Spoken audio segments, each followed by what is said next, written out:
Manila dahil sa walang patid na ulan. Pati ang Manila City Hall hindi nakaligtas sa baha. At live mula sa Taft Avenue, Manila, nasa frontline na balitang yan, Gio Robles. Gio, kumusta ang sitwasyon dyan ngayong Biyernes at long weekend? Bok, humuhupa na ang baha sa maraming lugar dito sa Maynila. Malayong malayo sa sitwasyon kanina sa kasagsagan ng malakas na buhos ng ulan. Umabot hanggang bewang ang baha sa ilang pangunahing kalsada gaya rito sa Taft Avenue. Hindi pa man sumisikat ang araw kanina, lubog na sa baha ang mga pangunahing kalsada sa Maynila. Walang tigil ang malakas na ulan na nagsimula pasado alas 3 ng madaling araw kanina. Sa Taft Avenue na madalas binabaha kahit konti ang ulan, nagmistulang ilog sa bilis na pagtaas ng tubig. Umabot hanggang bewang ang pinakamalalim na baha sa Taft. Napakalaking hirap sa katulad yung maedad na. Kasi baka mamaya makapunta ako sa butas. Paralisado ang biyahe dahil sa baha. Ang ilan napilitan ng lumusong.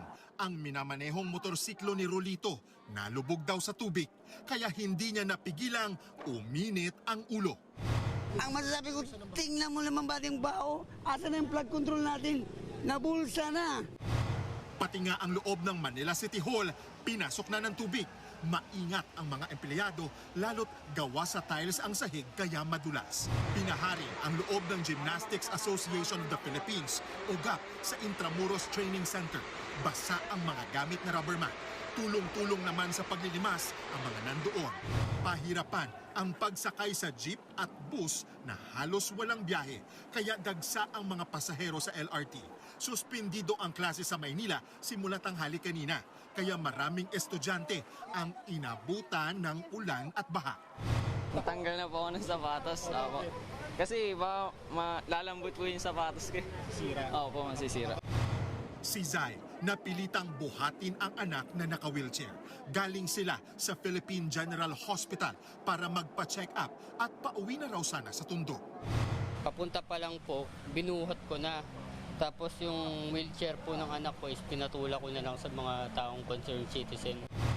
Agad nagsagawa ng clearing at declogging sa mga nakabarang basura sa mga drainage at kanal sa Taft Avenue at iba pang mga kalsada ang mga tauhan ng Department of Public Services ng Manila, LGU.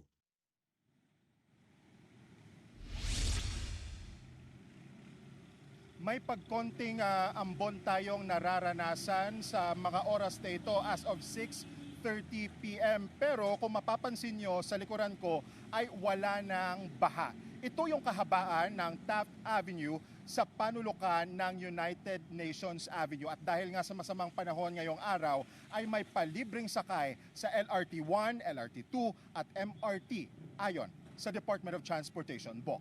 Maraming salamat, Gio Robles. Mga kapatid, Julius Babaw po. Para sa komprehensibo at makabuluhang balitaan at talakayan, mag-follow at mag-subscribe na sa social media pages ng News 5.